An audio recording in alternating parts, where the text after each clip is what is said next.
एक दंतधारी हो, चार भुजाधारी हो, मूस की सवारी हो।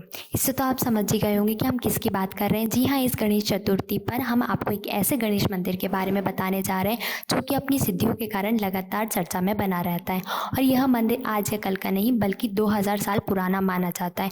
इस मंदिर का तो इतिहास ही अपने आप में चमत्कार की ओर इशारा करता है। जी हाँ, हम बात कर रहे हैं चिंतामण गणेश मंदिर की, जो कि भोपाल से करीब 40 किलोमीटर दूर सीहोर में स्थित है, जहाँ श्रद्धालु दूर दूर से अपनी मनोकामनाएं लेकर आते हैं। और यह स्वयंभू गणेश मंदिर 4 जगहों पर स्थित है। मंदिर के कुछ इतिहास के बारे में आप क्या बोलोगे? गणेश मंदिर ये है चिंतामण सिद्ध गणेश जी के नाम से प्रसिद्ध है। ये लगभग 2000 वर्ष पुराना मंदिर है। राजा विक्रमादित्य के समय इनकी स्थापना हुई है। स्वयंभू प्रतिमा है और वरद हस्त प्रतिमा है। भगवान का स्वरूप आशीर्वाद देते हुए इस प्रकार से है।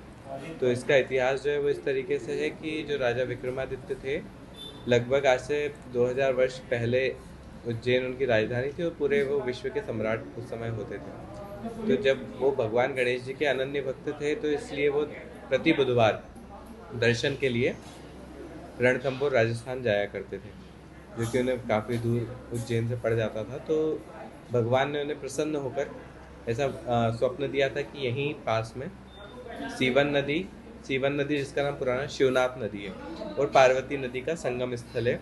वहाँ पर मैं तुम्हें कमल के पुष्प के रूप में प्राप्त हो जाऊँगा, तो तुम आओ और मुझे लेके अपने साथ चलो। तो राजा विक्रमादित्य स्वप्न सुनकर यहाँ पर आए। यहाँ पे पीछे सीवन नदी और पार्वती नदी का संगम स्थल है।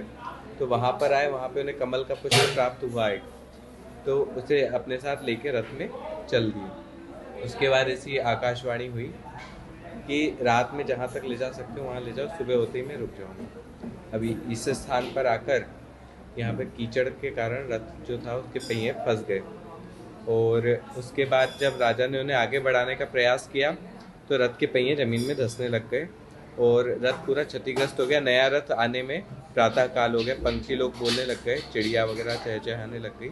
तो प्रातः काल हो गया तो जो कमल का पुष्प था वो एक मूर्ति में परिवर्तित हो गया। एक खड़ी प्रतिमा है, 2 पैर 2 हाथ, और भगवान आशीर्वाद देते हुए इस वरदहस्त मुद्रा में है।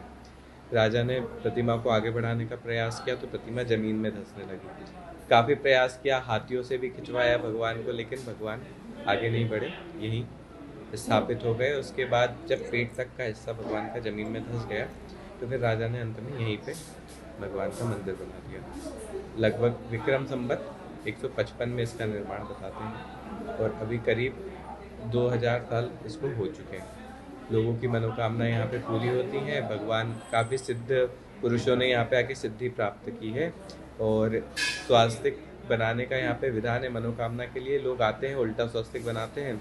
और उसकी कोई कहानी उल्टा स्वास्तिक बनाने की?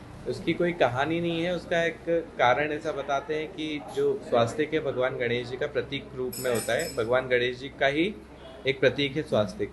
तो जब हम उल्टा उसको बनाते हैं तो भगवान का ध्यान आकर्षण करने के लिए उल्टा बनाते हैं। जब भगवान देखते हैं कि उल्टा स्वास्तिक बना है तो उसको सीधा करवाने के लिए भगवान आपकी कामना पूरी करते हैं। कामना पूरी हो जाती है तो उसको सीधा करना पड़ता है। इसका यही एक लॉजिक है। जो भी आता है तो खाली हाथ तो नहीं गया आज तक। अभी मेरी मनोकामना पूर्ण होती है जब भी मैं यहाँ आती हूँ, मैं कुछ मांगती हूँ। तो हमने सुना है कि ये मूर्ति को खंडित भी बताया गया था 150 साल पहले कि उनकी आंखें चोरी हो गई थी, ऐसा? खंडित नहीं बताया गया था। जो चोर आए थे यहाँ पे, ऐसा बताते हैं कि पहले हीरे की आंखें यहाँ पे लगी हुई थी, तो जो चोरों ने निकाल ली थी तो 6-7 दिन तक यहाँ उनकी आंखों में से दूध की धारा निकली थी। तो उसके बाद जो तत्कालिक राजा थे यहाँ पे, उन्होंने चांदी की आंखें भगवान को अर्पण कर दी थी। तो उनको लगा था कि खंडित हो गई प्रतिमा, चिंतित हो गए थे। तो भगवान ने उन्हें स्वप्न देके कहा था कि खंडित नहीं हुआ, तुम चांदी की आंखें लगवा लो। तो उन्होंने चांदी की आंखें लगवाई। वो आज तक लगी हुई हैं, लेकिन उसके बाद चोला चढ़ता जाता है, आंखें अंदर होती जाती हैं, तो ऊपर से फिर दूसरी आंखें लगानी पड़ती श्रृंगार।